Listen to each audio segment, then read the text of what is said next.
morning to all. Bodo News 24 आव नोंथांमोनखौ बरायबाय। आं नोंथांमोननि एंकर एस आरो दिनैनि फुंबिलिनि खौरांखौ आं नोंथांमोननि सिगाङाव फरायथिनो लादों।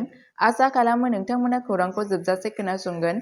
गिबि खौराङावनो दङ बारग' NDFBनि थान्दै हान्जाया मिरुनि नखर मन्थ्रि अमित शाहखौ लोगो हमदों। हादरनि नखर मन्थ्रि अमित शाहआ थाबैनो बारग' NDFBनि आद्रा थानाय जेंनाफोरखौ सुस्रांना होगोन होनना खोथा होदों। बिटिआरनि मावफुं सोद्रोमा रनजित बसुमतारीनि दैदेननायाव बारग' NDFB दैदेनगिरिफोरनि मोनसे थान्दै हान्जाया छत्तीसगढ़आव मिरुनि नखर मन्थ्रि अमित शाहखौ लोगो हमदों। नखर मन्थ्रिखौ लोगो हमनानै बारग' NDFBफोरनि गासै जेंनाफोरखौ बोस्रांनांगौनि आयदानि सायाव गुवारै सावरायलायदों। हादरनि नखर मन्थ्रि Amit Shah, home secretary Ajay Kumar Bhalla, IB director Tapan Deka आरो गोबां हादरनि मावख'गिरिफोरजों बारग' NDFBफोरनि दैदेनगिरिफोरा जर'खायै जोबथेसालियाव थानाय बारग' NDFBफोरनि जेंनाफोरखौ बोस्रांनाय, जोबथेसालियाव जोबनानै दोनजानाय बारग' NDFBफोरखौ उदां खालामनाय, केस फोजोबनाय, आद्रा थानाय अनसुंथाइफोरखौ हुफुंनाय, बिटिआर गोरोबथानि दफा बायदियै बारग' NDFBफोरनो गाव-सुंथा राहा खालामनानै होनाय, साखी थिसननाय बायदि आयदाफोरनि सायाव सावरायनाय जादों होनना सुलुंनिफ्राय मिथिनो मोननाय जादों। खौरां मोननाय बादियैब्ला हादरनि नखर मन्थ्रि अमित शाहआ थाबैनो बारग' NDFBनि आद्रा थानाय जेंनाफोरखौ सुस्रांना होगोन होनना खोथा होदों।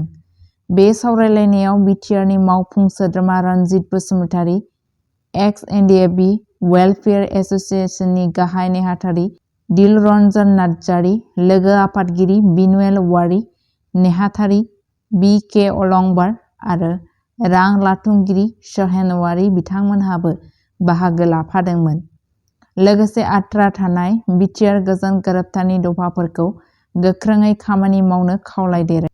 हादरनि नखर मन्थ्रि अमित शाहखौ खौरां मोननाय बादियैब्ला फैगौ सप्तायाव हादरनि नखर मन्थ्रि अमित शाहनि बिथोन बादियै आसामाव हम सेक्रेटारि अजय कुमार पाल्ला आरो IB डाइरेक्टर तपन डेकाया नुजाथिफैगोन आरो बारग' NDFBफोरनि जेंनाखौ लानानै सावरायगोन होनना खौराङाव फोरमायथिनायखौ मिथिनो मोनबावनाय जादों। नैथि खौराङावनो दङ बायजोआव ओंखारलांनाय समाव बिजनीनि दुनाली दैमायाव 4 बोसोर बैसोनि गथ'आ दैयाव गबना जिउ गोमायो। चिरांनि बिजनीयाव नखरारि बायजोआव थांबाय थानाय समावनो दुनाली दैमायाव सासे 4 बोसोरनि हिन्जावसाया दैयाव गबयो।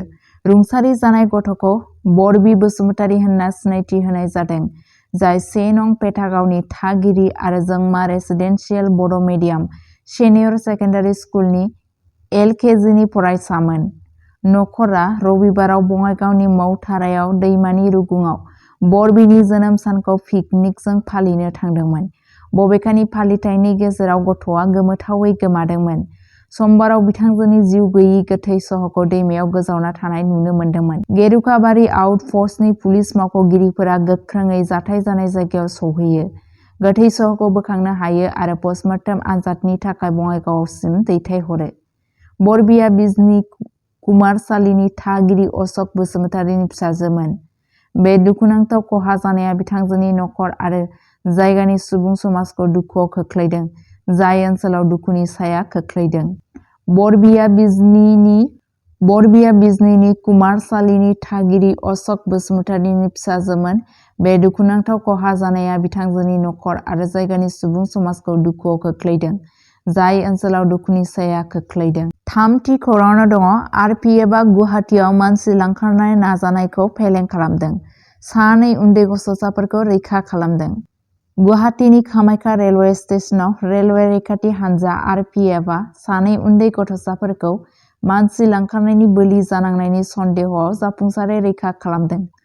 हौवासाफोरनि गेजेराव सासेया कार्बि आंलंनि आरो गुबुन सासेया अदालगुरिनि। 2 उन्दै गथ'साफोरखौ मानसि लांखारग्रा रिंजों स्टेशनाव लाबोनाय जादोंमोन, नाथाय RPF मावख'गिरिफोरा स्टेशनाव नागिरनायनि उनाव बिसोरनि खारखोमानायनि सानथांखिखौ फेलें खालामनाय जादों। RPFनि अपारेशनखौ नुनानै लांखारग्राफोरा 2 हौवासा गथ'साखौ गारनानै खारखोमायो। RPFआ गोख्रैनो रैखा खालामनाय उन्दै गथ'साफोरखौ बांसिन जोथोन आरो हेफाजाबनि थाखाय रेलवे चाइल्ड लाइननो गथायना होयो। बे जाथाया ओनसोलाव मानसि लांखारनायनि सोलिबाय थानाय खैफोद आरो बेफोरबादि दायफोरखौ जुजिनायाव सांग्रां आयेन बाहायग्रानि गोनांथार बिफावफोरखौ नोजोर होयो। ब्रैथि खौराङाव दङ बाइक रेलियाव क'क्राझाराव बिजय दिवस 1971 मायथाइनि दावहानि जोहोलावफोरखौ मान बावदों। भारतारि रौनिया हानजा 135 ATF जों खुंजानाय बाइक रेलिजों समबारखालि क'क्राझाराव बिजय दिवस फालिनाय जादोंमोन। बे हाबाफारियाव 1971 मायथाइनि भारत-पाकिस्तान दावहा आरो बांलादेश सोमजिहोनायनि जोहोलावफोरखौ मान होनो थाखाय 8 गुबुन गुबुन बाइकिं क्लाबफोरनि 100 नि बांसिन सालायगिरिफोरा बाहागो लादोंमोन। क'क्राझारनि बड'फा NWGWR नि ग्रीनफील्डनिफ्राय जायगानि MLA लरेन्स इस्लारिजों जागायजेननाय बे रेलिया सोहोरनि लामाफोराव दावबायदोंमोन। गाखोगिरिफोरा बै साननि गोनांथिनि बादै सांग्रांथि लाबोनो आरो भारतारि रौनिया हान्जानि साहस आरो बाउसोमनायखौ मान बावनो थाखाय ज' जादोंमोन। 16 दिसेम्बराव बोसोरफ्रोमबो फालिजानाय बिजय दिवसआ 1971 मायथाइयाव पाकिस्ताननि सायाव भारतनि देरहानायखौ गोसोखांहोयो, जायनि जाहोनाव 90,000 नि बांसिन पाकिस्ताननि रौनियाफोरा आखाइ दैखांदोंमोन आरो सानजा पाकिस्तान एबा आथिखालनि बांलादेशखौ उदां खालामदोंमोन। मुक्ति बाहिनी बांलादेशी उदांस्रि सोमावसारगिरिफोर आरो बिथांमोननि मददजों मोननो हानाय बे थिरांथायारि देरहानाया 13 साननि दावहाखौ फोजोबदोंमोन, जाय भारतारि अख्रां सान्थ्रि बिथायाव पाकिस्ताननि अख्रां गाग्लोबनायजों जागायजेनदोंमोन। 2024 मायथाइनि फालिथाइया भारतनि देरहासारनायनि 53थि बोसोरारि फालिथायखौ दिन्थियो, जाय हायुङारि खौसेथिनि गोनांथि आरो खोला एसियाखौ महर होनाय जारिमिनारि जाथायफोरनि गोसोखांथिखौ दिन्थियो। 5थि खौराङाव दङ चिराङाव आलुनि बेगर राननाय हाबाफारि बेखेवदों।